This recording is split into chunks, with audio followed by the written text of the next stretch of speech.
Uşaqlar, bugün mən sizə həndəsə optikadan belə bir testin izahını təqdim etmək istərdim. Deməli, baş optik ox üzərində D bərabərdir 2F-də yerləşən, deməli 2F-də yerləşən nöqtəvi S işıq mənbəyini xəyala alınıb. Şəffaf paralel üzlü lövhəni F və 2F arasında baş optik oxa perpendikulyar yerləşdirsə, xəyal harda alınacaq?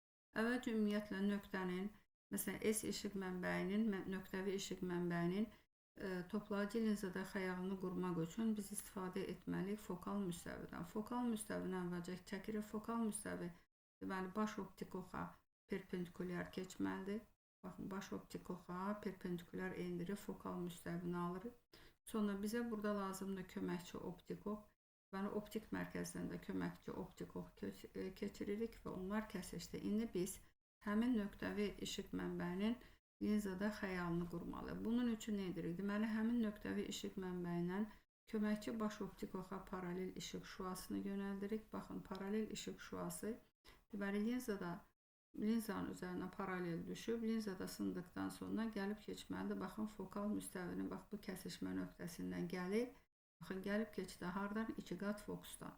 Deməli, cismin nöqtəvi işıq mənbəyinin biz xəyalını qurduq. Xəyal alındı 2 qat fokusda. İndi isə deyir ki, F və 2F-in arasına yerləşib paralel üzlü şüşə lövhə. Bilirik ki, paralel üzlü şüşə lövhə yerləşdikdə bu zaman lövhəyə şüa düşür və bu zaman şüa istiqaməti lövhənin daxilinə keçəndə, yəni alfa bucağı altına düşüb, bu zaman sınan şüa perpendikulyara yaxınlaşır və yenidən isə lövhədən hansı bucaq altına düşübsə, həmin lövhədən həmin bucaq altında çıxacaq. Amma əvvəlkinə nəzərən müəyyən bir D qədər yerini dəyişəcək. Şüanın yer dəyişməsi baş verir. İstiqaməti dəyişməyəcək, amma yerini dəyişəcək.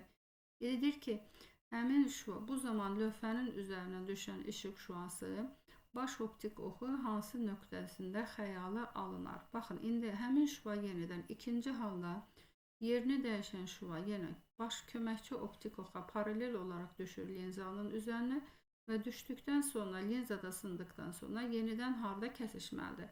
Fokal müstəvidə, yəni kəsişməlidir və kəsişdikdən sonra istiqamətini davam etdirir və gəlir düşür baş optik oxun üzərinə və bu zaman baxırıq.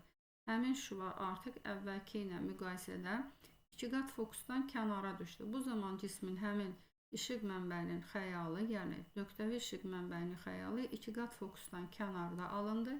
Ona görə də doğru cavabımız olacaq F böyükdür 2F.